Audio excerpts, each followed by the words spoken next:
మాకేం అభ్యంతరం లేదు. రైట్. జనసేన పార్టీ నుంచి కృష్ణవేణి గారు ఉన్నారు. కృష్ణవేణి గారు నమస్తే అండి. సార్ నమస్తే, మీకు ప్యానెల్లో ఉన్నటువంటి ప్రజలందరికీ నమస్కారం అండి. మేడం ఏం చెప్తున్నారు?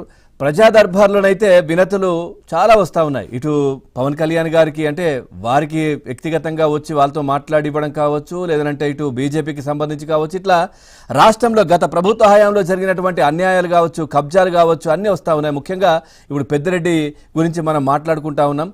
సో అతనిలో అంటే ఆ వైసీపీ అధికారంలో ఉన్నప్పుడు ఇటు ఫారెస్టులు కావచ్చు, గనులు కావచ్చు, ఇవన్నీ కూడా మనం చూసాం కదా. మదనపల్లి కలెక్టరేట్ కార్యాలయాన్ని తగలబెట్టడం, అక్కడ ఉన్నటువంటి ఫైళ్లు గాలిపోవడం, ఇవన్నీ కూడా సో ఒక్కొక్కటిగా బయటకు వస్తున్నటువంటి పరిస్థితులు. సో ఎట్లా చూస్తారు, ఏం చెప్తారు?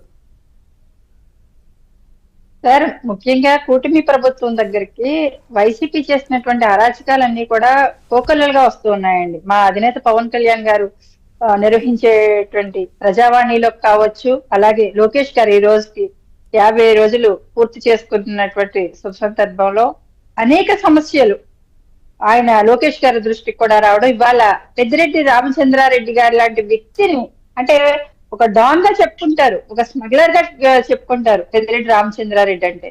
అలాంటి వ్యక్తి హయాంలో నుంచి అక్కడి నుంచి ప్రజలు ధైర్యంగా కూటమి ప్రభుత్వం మాకు ఖచ్చితంగా న్యాయం చేస్తుంది అని నమ్మి ఈరోజు లోకేష్ గారి దగ్గరికి వచ్చి ఈ భూ కబ్జా గురించి అంటే 15 కుటుంబాలకి సంబంధించినటువంటి 200 కోట్ల రూపాయలు విలువైనటువంటి ఆస్తులు వైసీపీ కాజేసిందంటే చూసుకోవచ్చు సార్. వీళ్ళు ఎంత దౌర్జన్యం చేశారు, ఎంత అక్రమాలు చేశారు, ఎంత కబ్జాలండి, భూ కబ్జాలు అనేవి స్పష్టంగా కనిపిస్తున్నాయి. వాళ్ళ బాధితులు ఒక్కొక్కరుగా బయటకు వస్తూ ఉన్నారు, వచ్చి వాళ్ళ ఒక సమస్యల్ని చెప్పుకుంటూ ఉన్నారు.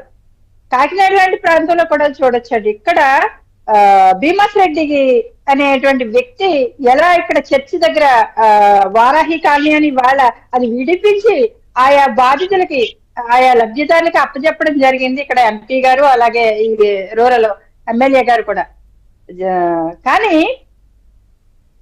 ఇవాళ లోకేష్ గారి దగ్గరికి వచ్చినటువంటి 200 కోట్ల రూపాయలు విలువైనటువంటి భూమికి సంబంధించి ఇక్కడ ఒక లేడీ డాన్ ని బినామీగా ఉపయోగించి చేశారని చెప్తున్నారు సార్. అంటే వైసీపీలో ఇంకా లేడీ డాన్లు అనే వాళ్ళు ఎలా ఉన్నారన్నది కూడా దాని అంటే వైసీపీలో ఉన్నటువంటి లేడీ డాన్ వాళ్ళు ఒక ఆమె బయటకు వచ్చి ఉండొచ్చు, అసలైనటువంటి లేడీ డాన్ గా చెప్పుకుంటారండి భారతీరెడ్డి గారిని కూడా. ఒక సిమెంట్ ఫ్యాక్టరీ మీద కనబడిందంటే వెంటనే ఆమె సొంతం అయిపోవాలి.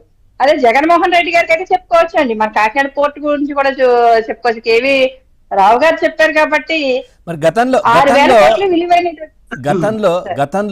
ఆ వైజాగ్ పరిసర ప్రాంతం ఎక్కడనో ఆ ఏరియాలో కూడా ఏదో ఒక పెద్ద ప్యాలెస్ చూసి ఇది కావాలి అని అడిగారు అనే ఆదిరెడ్డి ప్యాలెస్ అండి. ఎక్కడ సార్? ఆదిరెడ్డి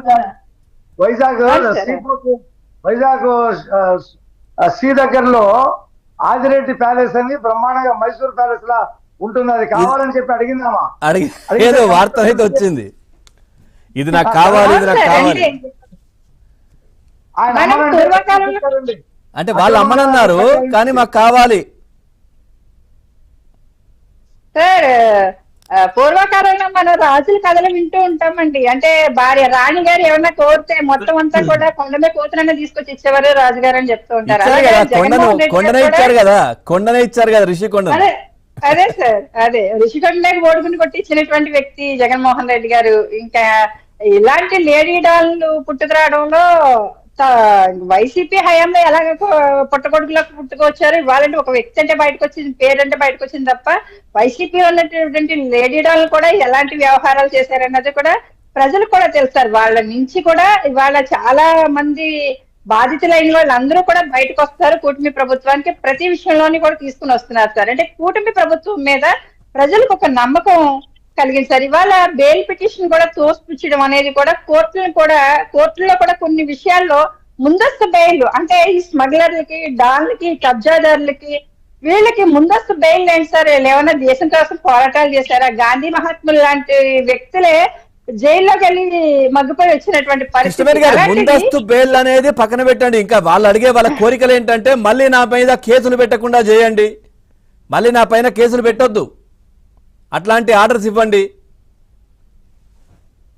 సార్ వీళ్ళేనా స్వాతంత్ర సమరయోధులా, లేకపోతే రాష్ట్రం కోసం ఏమైనా పొట్టి శ్రీరాములు గారి లాగా ఏమన్నా త్యాగదలా సార్ వీళ్ళకి ముందస్తు బయలు ఇవ్వడానికి చేయడానికి? కాకపోతే అలాంటి వ్యక్తులు చరిత్రని చూసుకున్నప్పుడే అలాంటి వ్యక్తులకే ఎక్కడా కూడా జైల్లో మగ్గిపోయిన వచ్చినటువంటి పరిస్థితి. కానీ ఇలాంటి స్మగ్లర్లకి, ఇలాంటి డాన్లకి, ఇలాంటి కబ్జాదారులకి అసలు ఇలాంటి ముందస్తు బెయిల్ అనేది పెట్టుకునేటువంటి పర్మిషన్ కూడా కోర్టులు ఇవ్వకూడదు సార్. ఎందుకంటే ఇవాళ విజయసాయి రెడ్డికి సంబంధించినంత వరకు, విజయసాయి రెడ్డి అల్లుడు అరవిందో కంపెనీకి సంబంధించి ఎలా అది కేవీ రావు గారి దగ్గర నుంచి లాగేసుకున్నారన్నది క్లియర్ గా తెలుస్తుంది, చాటిచలంగా ఉంది.